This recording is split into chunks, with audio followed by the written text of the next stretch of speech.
अंबरनाथ नगरपालिकेत मोठी उलथापालथ झाली आहे। भाजप बहुमताचा आकडा सिद्ध करेल असं वाटत असतानाच राष्ट्रवादीच्या 4 नगरसेवकांनी भाजपची साथ सोडत शिंदेच्या शिवसेनेसोबत घरोबा केल्याचं समोर आलंय। अंबरनाथ नगरपालिकेत शिंदेच्या शिवसेनेचे सर्वाधिक 27 नगरसेवक निवडून आले होते। त्यानंतर एका अपक्षाच्या साथीने शिवसेनेचं संख्याबळ 28 वर पोहोचलंय।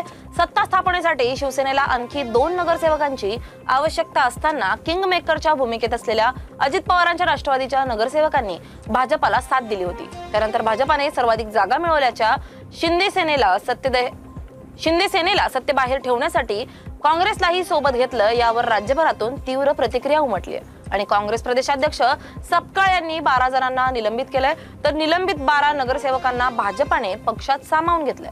त्यामुळे भाजपाचं संख्याबळ 15 वरून 31 वर पोहोचलं होतं। सोमवारी 12 जानेवारी रोजी होणाऱ्या उपनगराध्यक्षपदाच्या निवडणुकीत भाजपाचाच उपनगराध्यक्ष बसेल असं वातावरण होतं, परंतु गटनोंदणी करण्याच्या शेवटच्या दिवशी अचानक राष्ट्रवादीच्या 4 नगरसेवकांनी शिवसेनेला समर्थन दिलं। त्यामुळे आता शिवसेनेचं संख्याबळ 32 झालं असून उपनगराध्यक्ष विषय समित्या शिवसेनेकडेच राहणार आहेत। त्यामुळे सिंह गेला तरी शिवसेनेनं अंबरनाथचा गड मात्र राखण्यात यश मिळवलंय। एवढ्या नाट्यमय घडामोडीनंतर श्रीकांत शिंदेंनी रवींद्र चव्हाण यांना कात्रजचा घाट दाखवल्याचं दिसून येतंय।